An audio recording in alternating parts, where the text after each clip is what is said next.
Hi, everyone, and welcome to the Propcast. My name is Louisa, host of the Propcast and co-founder of LMRE, the global PropTech recruitment and search consultancy. In this podcast, we'll explore how the digital evolution of the real estate industry is impacting the property market. The aim of each episode is to introduce you to a PropTech innovator and discuss how their work has created a shift in focus when it comes down to digitizing the built environment. If you're interested in finding out more about PropTech or applying for a job in this space, or keen to know who the big players are that are moving and shaking the real estate industry up, we have you covered, and we will be bringing you an episode each week to connect you to the VCs, PropTech startups, and real estate professionals from around the globe. Also, a big shout out to our sponsors of the podcast, CREtech and CREtech, who you will hear from during the episode.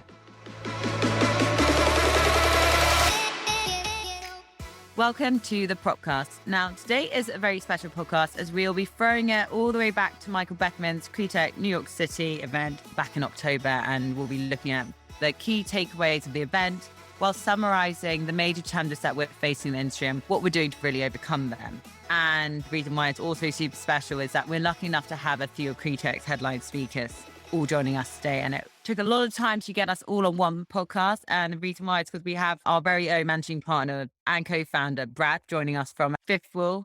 We also have JLL Sparks managing partner, Raj, and another member of the JLL family, Sharad, who is the president of revenue at JLL Technologies.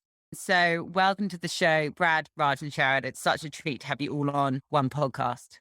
Thanks. Great to be on, and thanks for having me. Yeah, likewise. Really appreciate it. Thanks, Louisa. Thanks, Louisa. I look forward to the conversation. Great to have you guys all on. Now, in this part, we're going to learn about JLL Sparks investment strategies. We'll also be learning how JLT is working to develop innovative products themselves in-house and how they're going to be servicing their extensive global client list. And we'll also be hearing, what Fifth Wall has planned for their climate fund, among many other things. And our guests will also be summarizing the key takeaways in CREtech New York and things for us to look forward in 2022. And as I said to the guests before we hopped on, I can't believe we're talking about 2022. So without further ado, let's start with the podcast. And Raj, I'll start with you. As managing partner of JLL Spark, your role is to guide strategic investments to continue to grow your fairly vast portfolio. I sort of read about your recent investment with Navitas Capital and Swiss Connect, and obviously various acquisitions. You guys have been extremely busy with building Engine Skyline. Can you talk the audience through a bit more about your role, what your sort of strategy is, and stuff which we should be watching out for? Yeah, happy to. So, Spark's been going for about 4 years now, and the goal really is to supercharge the strategic objectives of JLL and JLLT specifically. So we're looking to invest in anything related to the core mission of the corporate parents, where we can have an outside influence on the outcome. By that, I just mean that we invest in companies where we think that we can be a customer, or we can be a channel to our clients and sell their products through that channel. Whereas some companies may be able to bring hundreds of millions of dollars into an investment. That's not necessarily our style, but what we can do is bring a huge amount of revenue. And by doing that, hopefully make that company more successful. So that's a broad range. It could go from something related to sustainability, which is probably one of our top topics right now, all the way down to something like you mentioned just now, which is Swift Connect, where we're talking about access control and how that's going to play a crucial role for all of us going forward. We tend to invest in relatively early stage, so sort of seed, Series A, $1 to $10 million. And I think we're up to 35 companies now. So it's a relatively fast pace, especially for a CVC, but it feels like PropTech's having a moment. And by moment, I mean, a decade or two. And it's important for us to bring technology to the real estate industry, which I think could do with some, honestly. And the more that we can bring productivity to the industry, I think the better. So that's really what we're trying to do here. And, so far, so good. Well, I think you guys seem to be doing very well and definitely leading the way. Now, Sharad, everyone thinks JLL is a traditional sort of real estate agency. There's so many different parts of it now. How does JLL Technologies work alongside Spark? And obviously there's Concrete too. Talk us through that's how it ties into the family tree. And I'd love to hear a bit more about maybe some products you're developing in-house and where you're seeing like an increase in activity. Our primary focus on JLL and JLL team is to help our customers with technology. Right? We see There are massive problems which the industry is facing, whether it is how do you make buildings more healthy, more sustainable, what is the future of work, what is the future of the workplace, how do employees interact with the space, what kind of space you need, how do you enable investors to make better decisions, or to buy and sell properties, or to increase the value of the property they already own. I mean, these are really, really large questions. Our fundamental belief at JLLT is that technology will help solve these problems. So we're making a very massive bet across JLL to enable our customers and help them with technology. So it spans the full spectrum, right? At JLL, we are investing in products and solutions which can make the JLL services more efficient. And we believe all the services the JLL offers are tech-enabled, and that's the differentiating factor for us. At the same time, we also believe there's a set of customers who will want to deploy technology directly. And so we are now developing products like Azara, products like Jet, products like Greiwe, products like Building Engines now, and each derivative products from Skyline, where we can bring these things directly to the market and enable our customers to use the technology. We also have a solutions team which can help integrate a number of these products related to integrated stack to help deploy and enable our customers to get value from it. And then we have Spark, right, which is where we are making investments in earlier stage companies, really seeing what the innovation is happening, helping those companies in the process. So it's a full spectrum which enables us to deploy and develop technology at scale. Hey, this is Michael Beckerman from CREtech. I'm here to invite you to check out CREtech Plus, the first streaming platform devoted to innovation and technology in the built world, featuring new weekly videos from the world's leading real estate and tech professionals. The first month of streaming is absolutely free, and then you could use the code LMRE to receive 25% off your second month. To learn more, visit plus.cretech.com.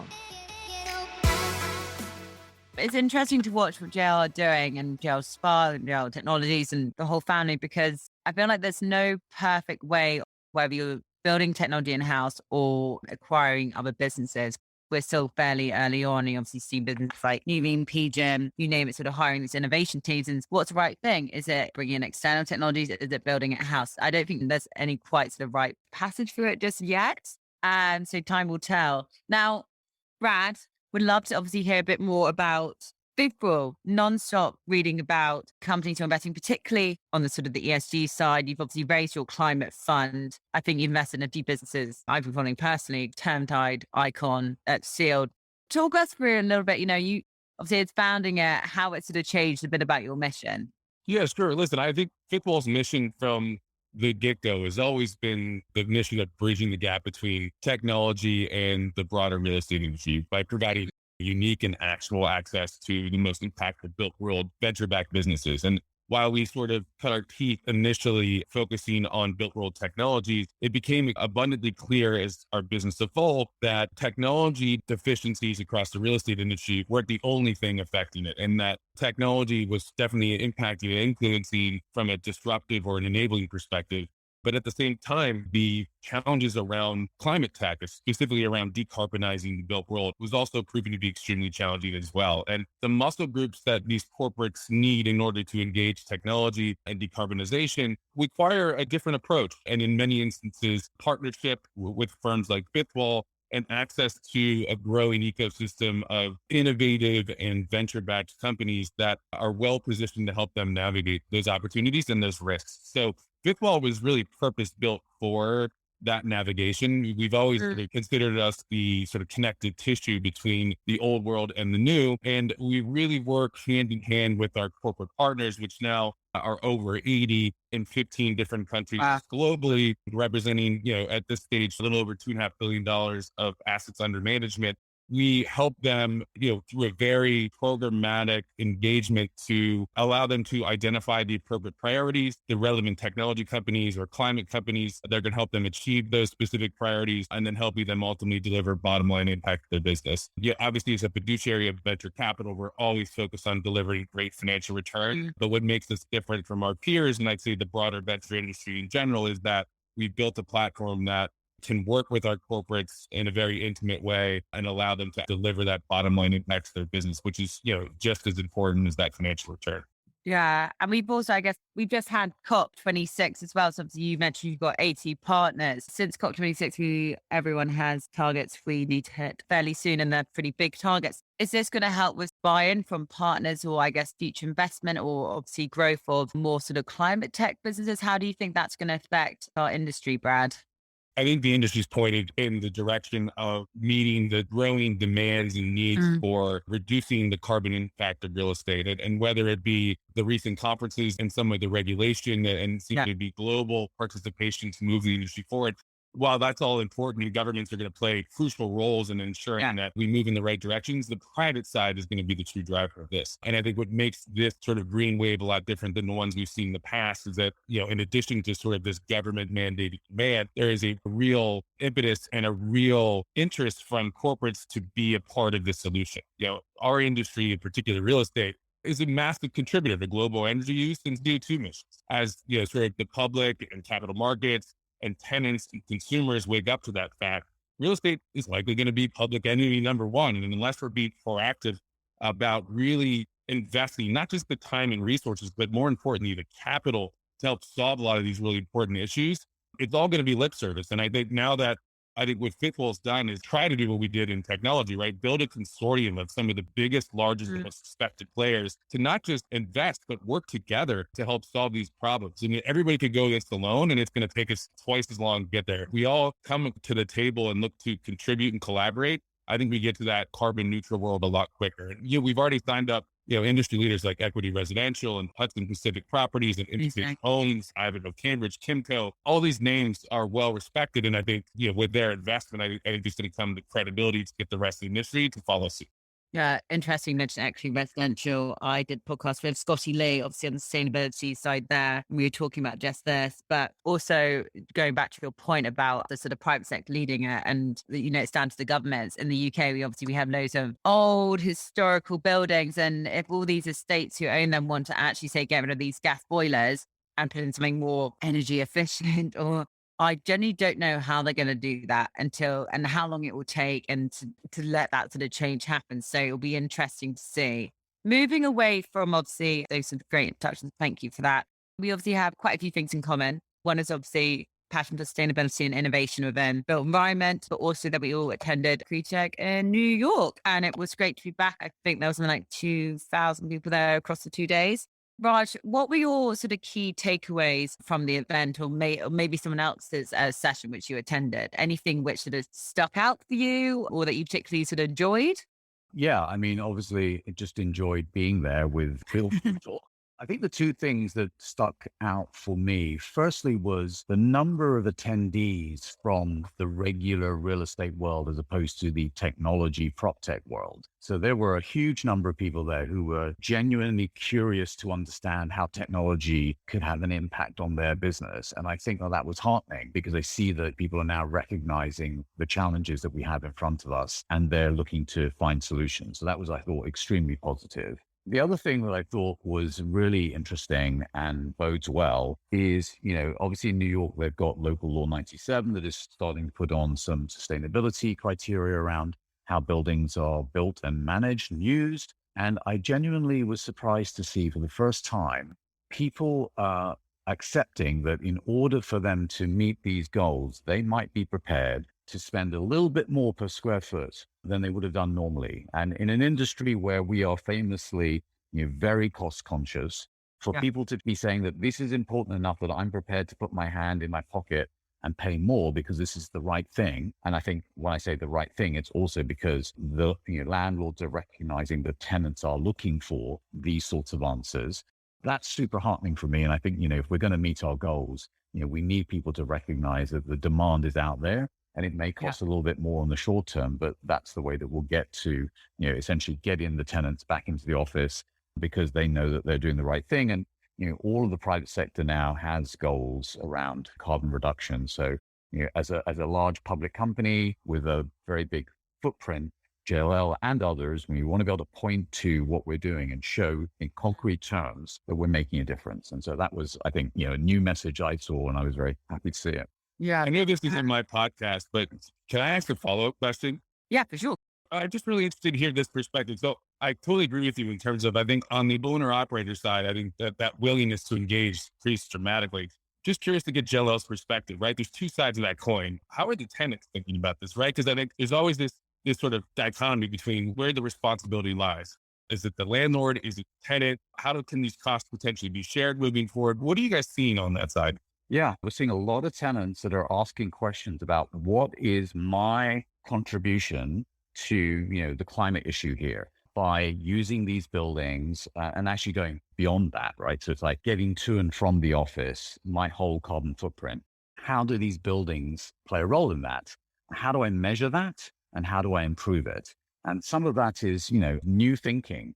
And I'm not saying that everybody's there, but the people who are in the vanguard are, starting to ask those questions. And, that's actually informing our investment philosophy. We're looking for companies that can demonstrate it. If you're a public company and you're a tenant in a number of buildings around a city, a country, whatever it might be, you want to be able to demonstrate to your shareholders and your stakeholders that you're moving the ball here, you're moving the needle. And so the first thing that you want to be able to do is say, well, where do I stand today? Right. And actually getting good data around what is your carbon footprint is quite hard. And then accounting for it also hard.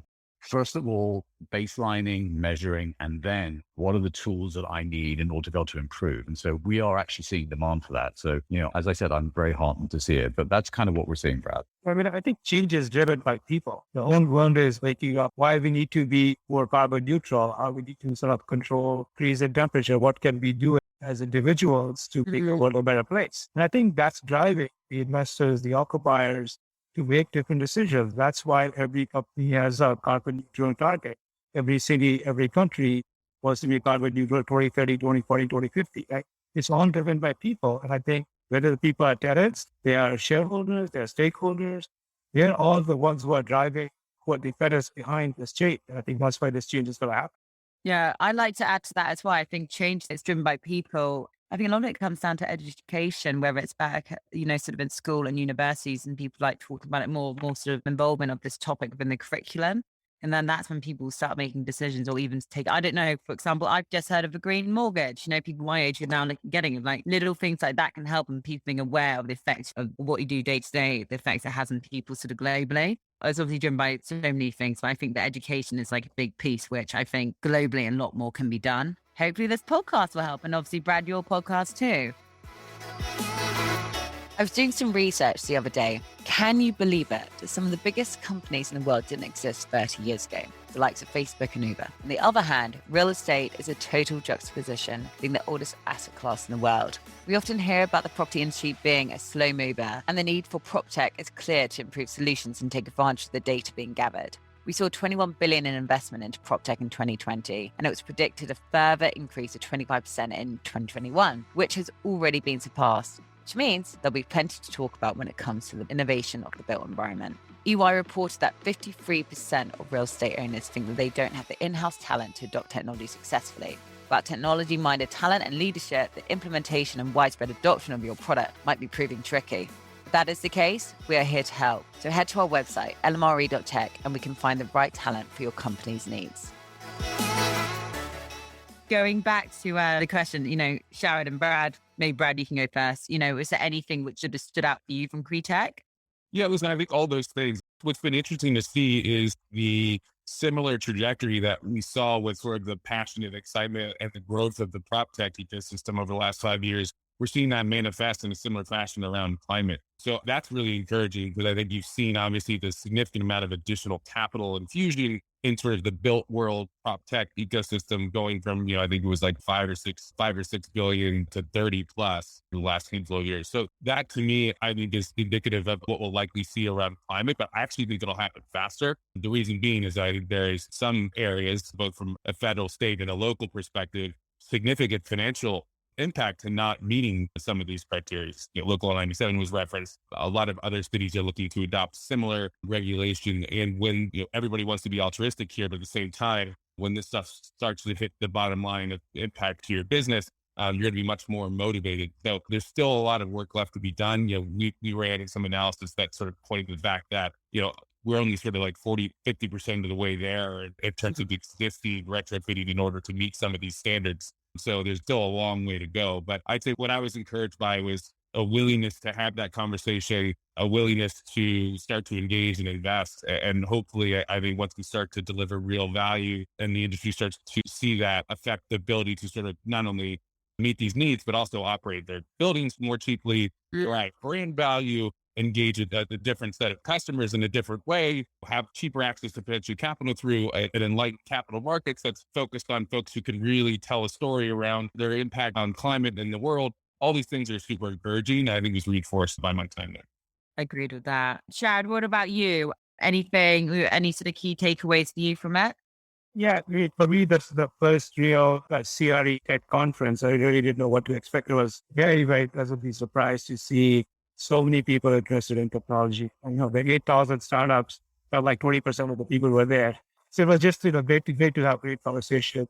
The one area where I felt a lot of focus and interest, I think it's tied to the theme world sustainability. It's really about, building automation. I feel buildings are getting smarter, but people are thinking about deploying more sensors, more software to control them better, more data analytics to make better decisions. I think buildings are going to become computers eventually, and computers need an operating system. But on that theme, I just felt there was a lot of focus around how technology can make buildings smarter and how that can help us get to a better carbon footprint.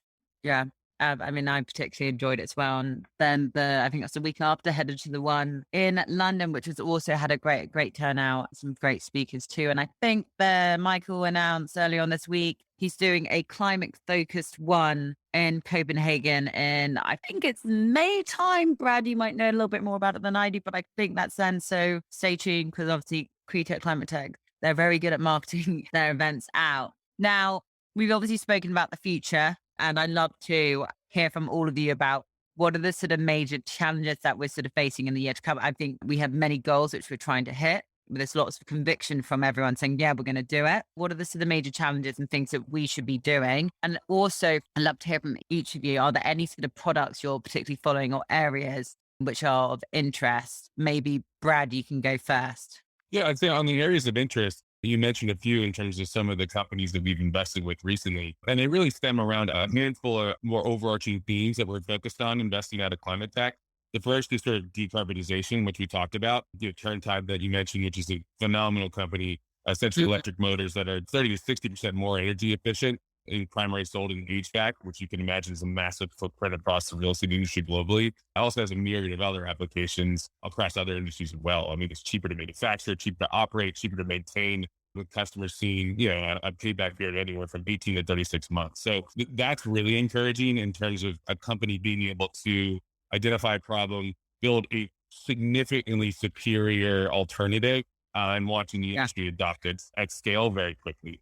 We also have another theme around tenant and consumer tech. A field, as you mentioned, is sort of another category leader there, improving installation, electrification of heating and cooling in single family homes. Residential energy accounts for roughly 20% of global greenhouse gas emissions in the US, is a prime target for net zero upgrades and improvements. Another category, building materials, Icon, another phenomenal company, 3D printing system that can currently print out the entire wall system of buildings. And in the future, I'll likely be able to do root structures and foundations as well. Really looking to sort of bridge both the housing and labor shortage supply demand gap, as well as produce homes much faster at a cheaper cost. And most importantly, with significant less materials waste.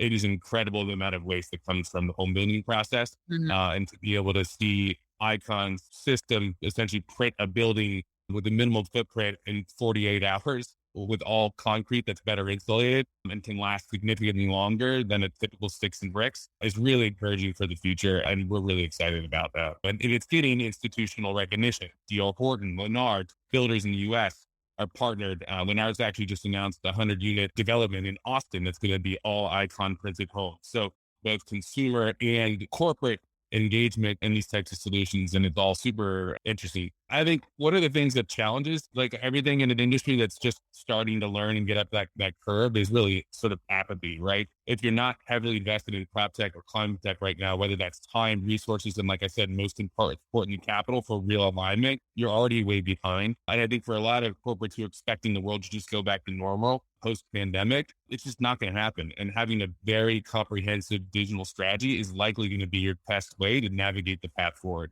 And we already saw corporates who were prepared for that and then built those muscle groups prior to COVID, be able to not just navigate COVID, but actually grow during COVID in a way that really distinguished themselves from their competitors. So I think there's a real wake-up call, but also a real opportunity. Those are the things that we're sort of focused on and where we think challenges the industry still lie.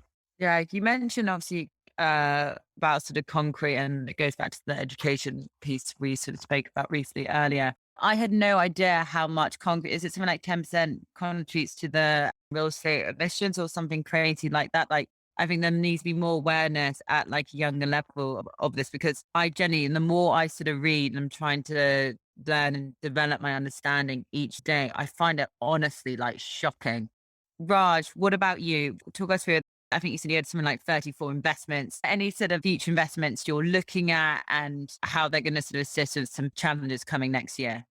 Yeah, and it's great to have the shout out for Turntide. We're huge investors in Turntide as well, and are very excited about what Ryan and the team is doing there. And I think it's got a very bright future because energy costs can run up to 50% of a commercial building's total usage, the motors, I mean. And so that's a very clear area. You made the point about concrete. It's concrete and steel essentially that's driving a lot of the carbon emissions. And so there's a lot of interesting things going on, moving away from those to mass timber and cross-laminated timber. We've invested in a company called Geono that does a combination of offsite modules, design, and using mass timber, where you can effectively build buildings that are mid-range in height, up to about 13 to 15 stories. And that saves a huge amount of carbon emissions by avoiding the concrete and the steel. That's one we're very excited about. And I think that trend will continue, looking for more interesting ways to embody the carbon upfront and make life easier.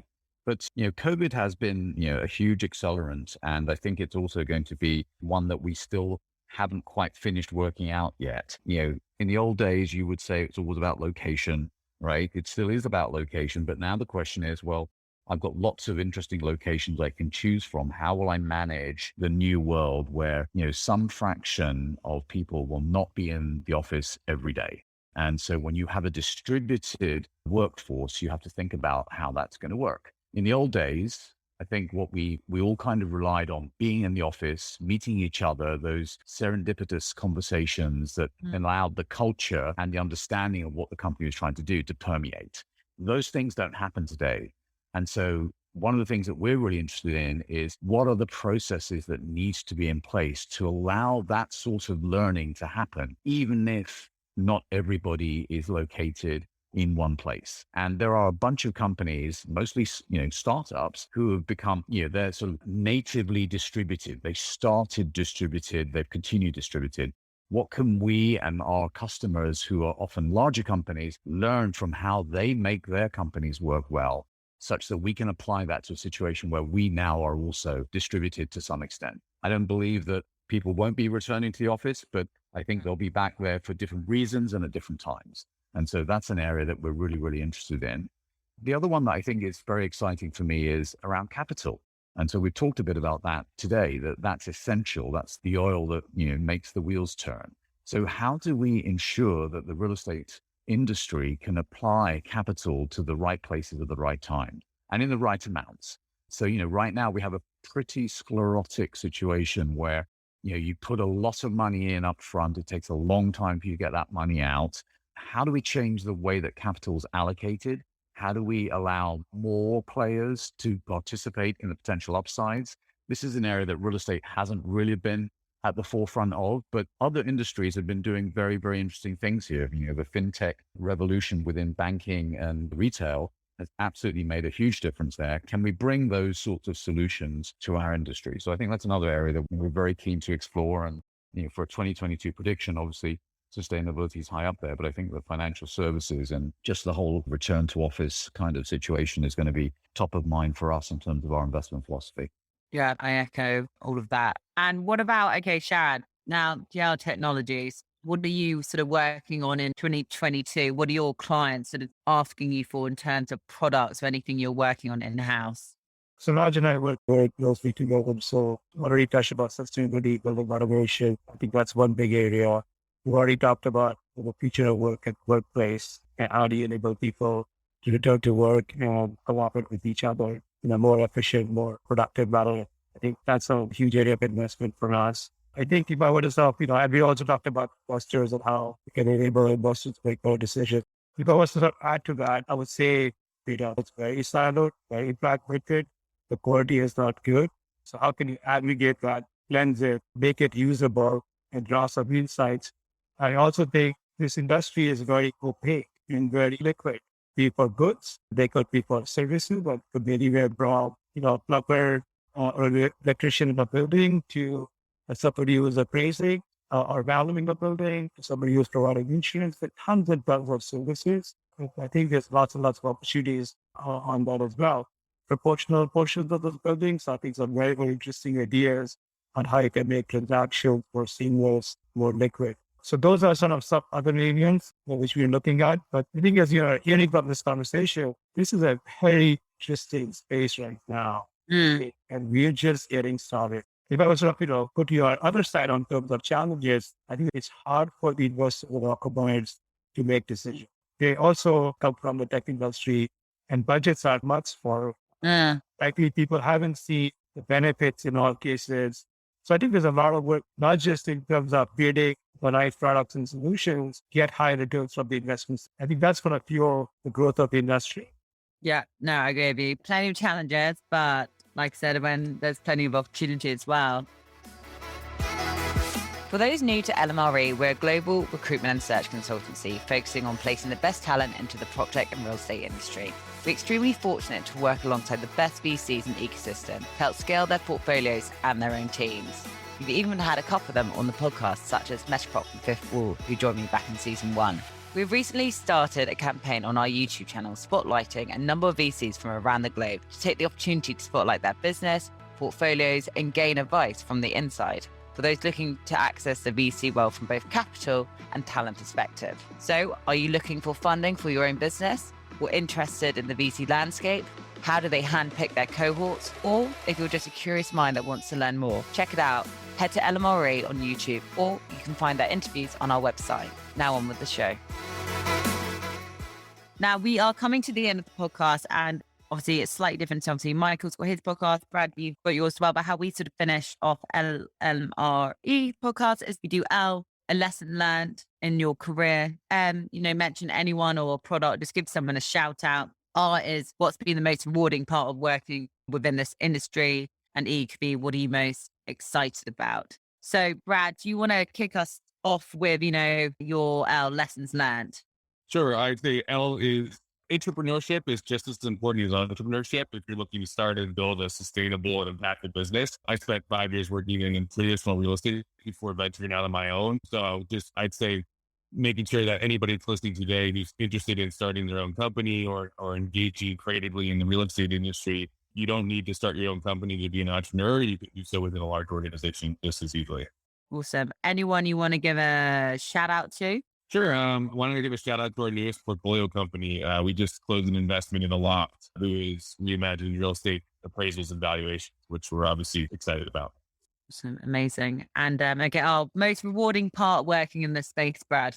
Definitely has to be working with our corporate partners, helping them identify and navigate, take advantage of all this new opportunity, the intersection of real estate, technology, and decarbonization is definitely where I get the most reward. Awesome. And what are you most excited about looking at 2022 again? I think it's really stems around some of the things we discussed. It's really that technology and decarbonization is no longer an adjunct part of a real estate corporate's business. It's really becoming a core component and really a true differentiator in the post-pandemic world. So excited that we're finally at that place and look forward to a more digitally native future. Awesome. Thank you for that. God, Brad, you cruise through. You can definitely tell you've got your own podcast. Now, right, Raj, your turn. Talk us through your lessons learned, give someone a shout out or a product, then talk us through the most rewarding part of working in this industry. And then what are you most excited about? Yeah, absolutely. So I think lesson learned is a proverb I heard a while ago that rings true from my own experience. They say if you want to go fast, go alone, but if you want to go far, go together. And I think that in our industry, we really need to bring everybody along with us if this is going to work. So that I would recommend that way of thinking to anybody starting or even currently in the industry. In terms of mentions, I'll just go back to Swift Connect. So that's, I think, a super interesting company. I encourage people to check them out and see what they're doing. And I think that they have a large role to play in the return to office and making that more flexible in a hybrid environment, which I think is just the new reality. The most rewarding aspect of working in prop tech, I think, has been the discussions I've been having with big players in the field where I see that aha moment in their eyes, where you see them getting it, you see them understanding how the application of technology can solve some of the challenges that they've been facing. And that's really rewarding because you feel like, oh, okay, I've helped somebody to sort of see the broader picture a little bit. And whatever it is that they decide to do, it will at least be informed by, having that understanding, a broader understanding of what the perspectives are out there. And then what am I most excited about? I think I'm just really excited that our challenge is our opportunity. If we represent such a huge part of the global carbon emissions, us making a small difference will make a huge difference. And so that's where we start. And I think 2022 is the year where we have to put our money where our mouths are and say, hey, this is what we've done. And look, it's making a difference, and, help everybody else to do the same. Awesome. Thank you so much for that. Now, Sharad, last but not least, talk us through your lessons learned, mention anyone, rewarding part, and what you're most excited about. My lesson is really about changes. I personally have changed careers, jobs, different industries every 3 to 5 years of my life. Currently in commercial real estate, in residential real estate, a lot of changes are happening. And so if you like change, come join. In terms of shout out, I would shout out to Building Engines. We just very recently announced the acquisition of a very strategic to automate buildings. Rewarding aspect of working in PropTech. Now, I feel we do our jobs right. We have the chance to make buildings more green, more healthy, more sustainable, make people more productive, more happy. And I'm excited about the change, the transformation we are driving. The opportunities that just discussed are just tremendous. Yeah, thank you very much for that. I think, we all have our part to play in this. So like you said, put our money where our mouth is. Unfortunately, come to the end of the podcast, but I'd like to thank you all for joining me. And obviously, like I said earlier, your support teams. Everyone listening, it is not easy to get these 3 men on a podcast together, especially during this crazy time of year. But I really enjoyed hearing what they had to say, and I'm looking forward to catching up with you all after the show. Thanks again.